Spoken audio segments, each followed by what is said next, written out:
खुलुमबाय रायजो राजा नोंथांमोन मैया लोगोफ्रा मोनसे भिडिअ हरदों सार अमर सिंहनि मोनसे स्टेटमेन्ट होनाय नैबे दिपेन बर' सारनि सायाव नैबे मोनसे स्टेटमेन्टखौ होदों जिहेतु दाखालि सार दिपेन बर'आ इलेक्शन जोबखांनायनि उनाव साननैसोनि सिगां मोनसे पस्ट खालामदोंमोन गावनि फेसबुक पेजआवहाय बेखौ लानानै सार अमर सिंह आरो मैयाबोथ' सार दावराव देख्रेबानो होखाबाय जों माखासे खौरां बिजोंफ्रावबो नुखादों आरो लोगोसे सार अमर सिंहआबो बेनि सायावनो माखासे बाथ्रा लोगोसे सार गर्जननिबो माखासे खोथा बेरखांदों लोगोसे गुबुन गुबुन दैदेनगिरिफोरनि बाथ्राबो बेरखांदों जों एसे खोनासंनानै लानि नोंथांमोना बे भिडिअखौ नायखांनायनि उनाव कमेन्ट सेक्सनाव मा फोरमायहरनो गोसो फोरमायहरनो हागोन। बेथ' खोथाया एकदम जुक्ति गैया बेसलेस दा दिपेन बर'आ गाव जेनबा बेखौ माने माहारिबाद जोबनाय होननानै बुंनाय जायो नामा? दिपेन बर'आथ' माहारिबादनि मिनिंखौनो मिथिया खोमा होननानै आं सानो। माहारिबादआ माखौ होनो? जे माहारिबाद होननानै बुङोबा जेरै उपेन्द्रनाथ ब्रह्मआ बर' जातिनि थैनाय थांनाय राव हारिमु गासिबो रैखाथि होनो थाखाय जेरै माने विभिन्न बर' रायजो राजानि सेंग्रा सिख्लानिफ्राय आरम्भ खालामनानै बोराय बेन्थ गासिखौबो मोबिलाइज खालामै हारिनि जेनाखि नेशनेलिस्ट सेन्टिमेन्टखौ ग्र' आप खालामदोंमोन आरो आसाम सरकारनि गुबुन गुबुन माने जोंनि बर' माहारि ट्राइबेल माहारिखौ सोबख्ल'नाय नासयनायनि जायफोर पलिसिफोरखौ बिथाङा जुजिबोदोंमोन सोंखारिबोदोंमोन आरो गभर्नमेन्टखौ माने नारसिनबोदोंमोन जाहाथे बेबादि लाया दा बेबादि हारि अनफावरि माखासे खामानि स्टेप लानाय जुजिनाय बेखौसो जोङो माहारिबाद होननानै बुङो। दिनै दिपेन बर' प्रमद बर' सानैखौबो बुंबाय आङो बिथांमोनहाथ' माहारिबादनि खुनु कनसेप्ट गैया नलेज गैया आरो बिथांमोनाव माहारिबादनि खुनु क्वालिटि गैया। जुदि माहारिबादनि हारिनि थैनाय थांनाय एक्जिस्टेन्स आरो बेनि जौगाखांनाय माने गेरेमसा हारि दानायनि जुदि बाथ्राया बिथांमोननि सान्थौआव जुदि दङमोनब्ला दिनै प्रमद बर'आ बिटिआर सुक्तिबादिखौ मालाबाबो बियो खालामनाय नङामोन सुक्ति साकुर्त खालामनाय नङामोन। दिनै एनडिपिफोरखौ जेरैबायदि स्मागलिं खालामनानै बिथांमोनहा थगायबाय बेथ' माहारिबादाव गोलैया। बिथांमोनखौ जेन'बा आर्म सिजफायार खालामहोनानै मेइन स्ट्रिमाव लाबोबाय पिस एग्रिमेन्ट बानायबाय बे हिसाबै बिथांमोनखौ थांनानै थानायनि रिहेबिलिटेसन बायदिसिना बिथांमोननि केसफोरखौ उथायनायाबोथ' बेबो माहारिबादाव गोलैगौमोन। नाथाय प्रमद बर'आ बे माहारिबादखौ बहा पात्ता होखो बरन्स गावखौ माने बड'लेण्डनि CM जानायनि मेइन टारगेट लानानैसो बिथाङा बे एग्रिमेन्टखौ खालामबाय आरो बिथांजों लोगो लोगो दिपेन बर'आ बे एग्रिमेन्टखौ फुरा दमै सापर्ट होबोबाय। प्रमद बर'नि नेक्स्टआव दिपेन बर'आ एबसु जानानै बिथाङाबो सिरि थाबाय। जोङो नुनो मोनदों प्रमद बर'आ बिटिआर पिस एग्रिमेन्टनि दारै आगोलनि जोंनि 2003 आव मोननाय बिटिसि 6 शेड्युल अट'नमास डिस्ट्रिक्ट काउन्सिलनि माने गोबां पावार एन्ड फांसन जोंहा जे दंमोन बेखौ सेस खालामदों बिटिआर सुक्तिनि दारै। दिनै दिपेन बर'आ माहारिबाद गोनांब्ला बे बिटिआर सुक्तिखौ माबोरै बिथाङा जोबोद मोजां मोननो हाखो बोरै बिटिआर सुक्तिखौ माने एसेबां अननो एसेबां बेनि थाखाय माने बासायनो थाखाय बेखौ बिथाङा दिनै मानो नाजाबाय थादों। बिटिआर सुक्तियावथ' जेबो गैया। बिटिआर सुक्तिया बुंनो थांब्ला 6 शेड्युल बिटिसि जेनाखि एडमिनिस्ट्रेटिभ पावार जों मोनदोंमोन बेखौनो सेससो खालामदों। डिसिफोरनो पावारखौ हरफिनजोबदोंमोन 16था डिपार्टमेन्टखौ हरफिनजोबदोंमोन। दा बेफोरबादिखौ नुयै सिनायनो रोङै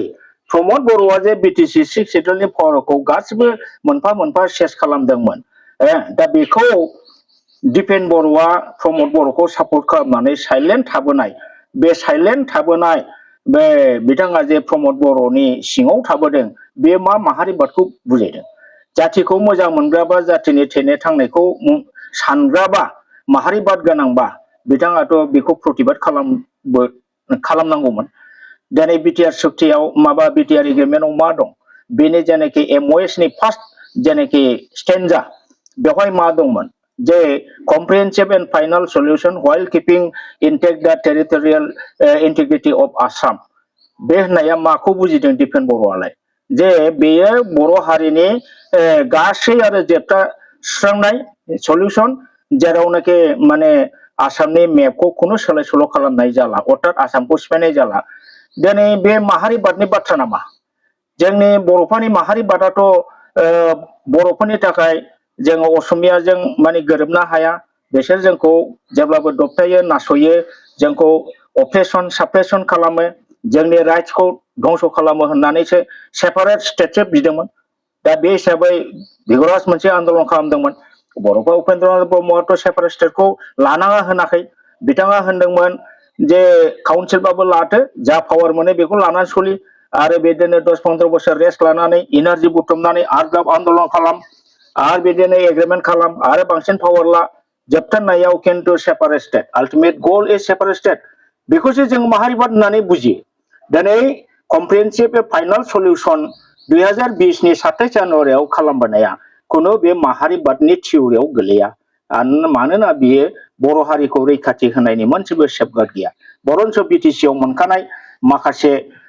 गोहोफोरखौ गोबां बिसोर खहा खालामबोदों जेन'बा लेंगुवेजनि बेलायावबो जे बिटिसि एकर्डआव 2003आव हाग्रामा महिलारिया 8 सिडिउलाव सोना होदोंमोन बे बर' रावखौ बिथांमोनहा एसोसिएट अफिसियेल लैंग्वेजल' थांनाय बाराव बिथांमोनहा बिटिआरआव सोनानै लानो हादों दा बे हिसाबै दिपेन बर'आ जेसेबांखि गावखौ बर' हारिनि मावदों होननानै लाया माहारिबादनि बाथ्रा बुङा मानो बिथांनि बे बुंनानै लानाय आरो बुंनाय बेखौ जों खुनुदिन मानिनो हाया गनायनो हाया आरो दिनै थांनाय बाराव बिथाङा एमएलए इलेक्सन गेलेनानै गाव जेनबानो बर'आव माहारिबाद जोब्बाय गासिबो थाखा फैसाजों बायजाजोब्बाय भटआ फैसाजोंसो खोथासै होननाय बाथ्राया माने मिनिथाव गावसोरनोथ' दाखालि इउपिपिएलजों जेब्लानाखि बिजेपिजों एलायन्सआव सरकार दायो बिटिसि सरकारनि दिनाव बिथांमोनहा खौथि खौथि थाखा रानदों एखेबारे गामि ओनसोलावबो जाम्बा जाम्बिफोरनो देवानिफोरनो थाखा बान्दोलखौ बान्दोल होनानै थाखा रानहोनानै बै हनै बे चिरांनि रुनिकाटाथिंजाय सासे हिनजावा 500 थाखानि बान्दोल लानानै रायजोफोरनो रानफुनायाव हमजादों होमबा बे इलेक्सनाव होमबा बे दिपेन बर' सापर्ट खालामनाय इउपिपिएल पार्टिया मानो थाखा राना बुंनो थांबा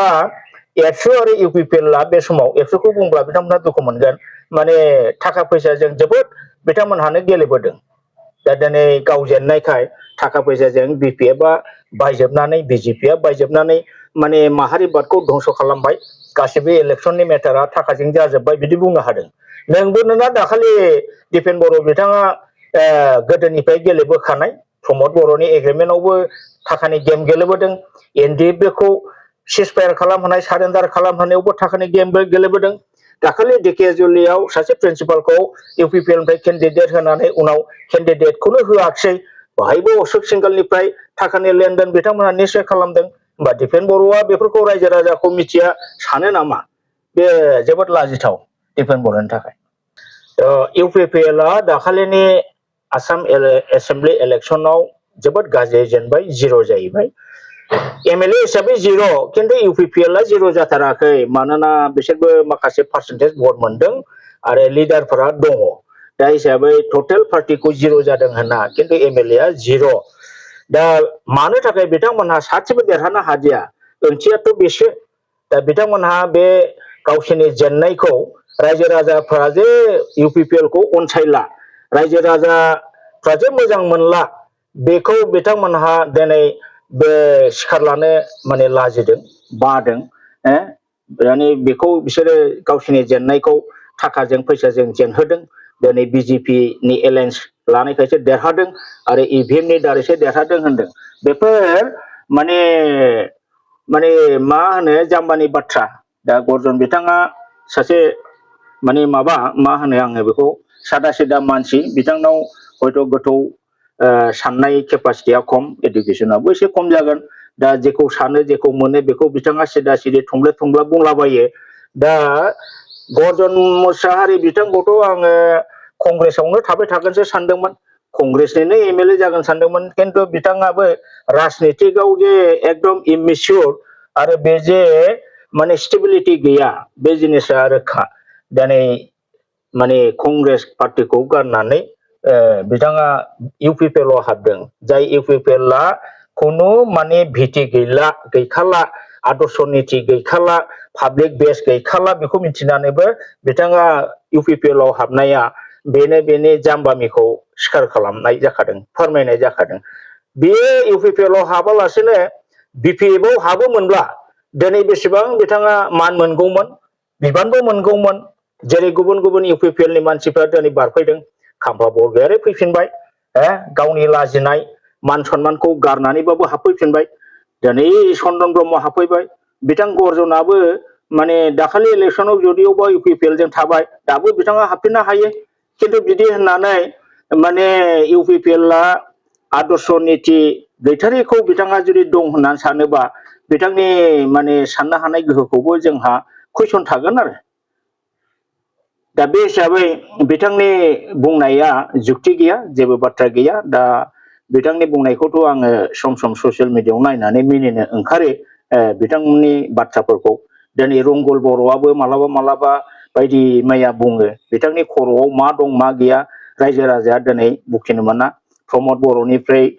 बिदिनो रां रुफा लानानै माने गुन गायनो थाखाय बिसोरो जानला मोनला बुंलाबायो जुक्ति गैया रंगल बर'आबो सासे गियानि गुनि बा साननो गोरों सेंग्रा होननानै आं साना बेयो सासे जास्ट अपरचुनिस्ट